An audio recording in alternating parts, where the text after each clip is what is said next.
maallaqa shamarran danda'a ba'uu danda'a abba biyyummaa isaa murteeffachuu danda'a. Garuu akka amma jiru kanatti inni kaan Abiyyi jedhee inni kaan Jawaar jedhee gara gandummaatti uummanni Arsii Jawaarin fudhatee Arsii lixe kan Jimmaa Abiyyi fudhate yoo Jimmaa lixe biyyi keenya diigameera. An waan Amaarri hojjetaa jirtu kana mana hidhaatti akkasitti inni isin durbaa kutaa shan baratti amma kana sili wallahi yoon so bilaa taatiin kun marzii ergasii suuraa shamarranii maxxansaa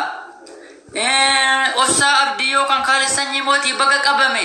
re'ee maal ta'e jettan osoo waan kana irratti hojjettanii isiniif illee sammuu cimsee akkuma isin hadha kaleessa ijoollee miskiina shamarranii gowwoomsitanii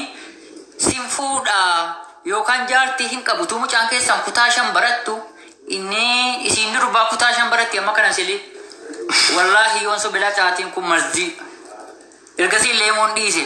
maallaqa na nyaattu baala caatiin kun marzii natti ta'uun sob intalli asirii isin durbaa kutaa shan baratti inni dhiiraa kutaa sadii barata kana lafa kaayee maallaqa shamarranirraa akkasitti innaa sassaabu qaanyiidha. Yoo soba jedhe immoo liivii dhufee gadi naaf lakkisu viidiyoo sanaa sobaa jedhu ooni jedhe gadhiifama kunoo isii sodaattuu maqaa Jimmaa waan sana abduusee immoo ana silii sodaadhe bitii miti kan jette maaliif gaafa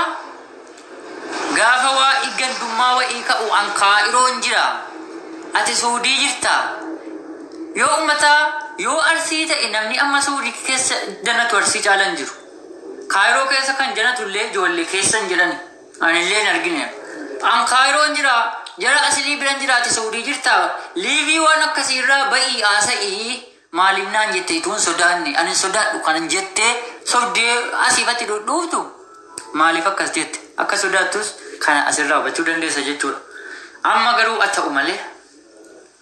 waan kanarraa an wama isaa qobaattan fudhee dhufaa kana ajandaa wal makee jira amma wama isaa qobaattin fudhee dhufaa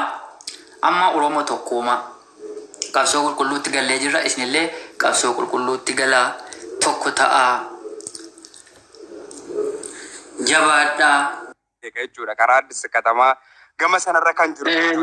kana guutumaan guutuutti ilmaan Oromootu hin ta'in kan qabatee jiru ilmaan nafxeenyootaa fi wantoota adda addaati achi keessa Saataan tokko dabarfachuu kan hin barbaadne.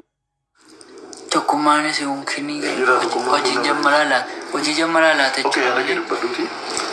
Jaalachuu qabna yeroo